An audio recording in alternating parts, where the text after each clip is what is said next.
এই ছেলেটা একজন গাড়ির মেকানিক। তখনই শোরুমে একটা গাড়ি ঢুকলো।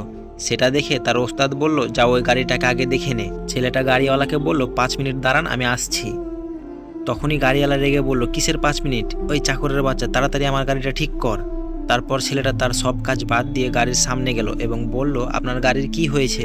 গাড়ির মালিক বলে, আমাকে কেন বলছিস, তুই চেক করে দেখ গাড়ির কি হয়েছে। ছেলেটা বলল, আচ্ছা স্যার, ঠিক আছে, আমি দেখছি। তারপরে ছেলেটা গাড়ির ঢাকনা খুললো এবং দেখছে গাড়ির কি হয়েছে। ছেলেটা গাড়ির সকল কাজ কমপ্লিট করে দিল, গাড়িটা একদম ফ্রেশ করে দিল। গাড়ির সমস্ত কাজ করার পরে গাড়ির ঢাকনাটা আবার লাগিয়ে দিল। তারপরে গাড়ির মালিকের কাছে গেল এবং বলল, স্যার, আপনার গাড়ির সমস্ত কাজ ঠিক হয়ে গেছে, আপনি গাড়ি নিয়ে যেতে পারেন। তখনই গাড়িওয়ালা বলে, এই চাকরের বাচ্চা, তোর কয় টাকা বিল হয়েছে আমাকে বল। তারপরে ছেলেটা একটু মন মরা হয়ে বলল, 400 টাকা বিল হয়েছে, অনেক কাজ ছিল, আমি করে দিয়েছি। তারপরে গাড়িওয়ালা বলছে, এই চাকরের বাচ্চা, তুই এমন কি কাজ করেছিস যে আমার কাছে 400 টাকা চাচ্ছিস? টাকার কি মূল্য তুই জানিস? তারপর ছেলেটা বলল, স্যার, আমি কাজ করেছি, আমাকে টাকাটা দিয়ে দেন। সেটা বলতে না বলতে মেয়েটা তাকে এক চড় মেরে দিল আর বলল, এই গরিবের বাচ্চা, তুই আমাদের সাথে তর্ক করিস, তোর লজ্জা করে না? তারপর ছেলেটা তার ওস্তাদের কাছে গেল এবং ওস্তাদকে সবকিছু খুলে বলল। ওস্তাদ একটা হাতুড়ি নিয়ে তাদের কাছে এলো। তার ওস্তাদ তাদের গাড়ির সামনে গেল এবং কাঁচটা নিচে নামালো। তারপরেই গাড়িওয়ালার কলারটা চেপে ধরলো আর বলল, এই বড় লোকের বাচ্চা, তোর কাছে কি আমি এমনি এমনি টাকা চাইছি? আমি কাজ করেছি, আমার কাজের টাকা চাইছি, টাকা দে।